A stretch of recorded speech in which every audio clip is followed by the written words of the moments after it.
J'en appelle à la CEDEAO, l'organisation régionale, et à l'Union africaine pour prendre les décisions qui conviennent et que la France appuiera, comme nous l'avons fait à chaque fois qu'ils ont pris leurs responsabilités, pour que, à la fois, les violences, et on le voit bien, la fermeture, le déni de l'information et du droit des journalistes à librement informer, puissent cesser. En tout cas, je condamne avec la plus grande fermeté cela. Je compte m'entretenir dès demain avec le président Nana Akufo-Addo, président en exercice de la CEDEAO, pour l'appeler à prendre toutes les décisions utiles en la matière.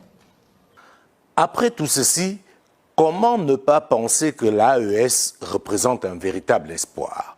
À tous ceux qui prédisent son échec, je prends le pari de dire « on ne perd rien à attendre ». De toute façon, l'AES ne pourra pas être pire que la CEDEAO. Cette nouvelle organisation, composée pour l'instant de 3 pays, a plusieurs avantages. Le premier, c'est le charisme de ses dirigeants, parce que pour prendre des décisions comme celles qui ont été prises ces derniers temps, il faut avoir du charisme et avoir aussi du courage. Ça, c'est un élément fondamental qui amène à penser que l'AES a toutes ses chances de réussir. Deuxième élément, contrairement à la CEDEAO, on ressent une adhésion des populations vis-à-vis de l'AES. Quand vous faites un tour au Mali, au Burkina Faso ou au Niger, de plus en plus les gens vous parlent de l'AES moins que du Mali, du Burkina et du Niger.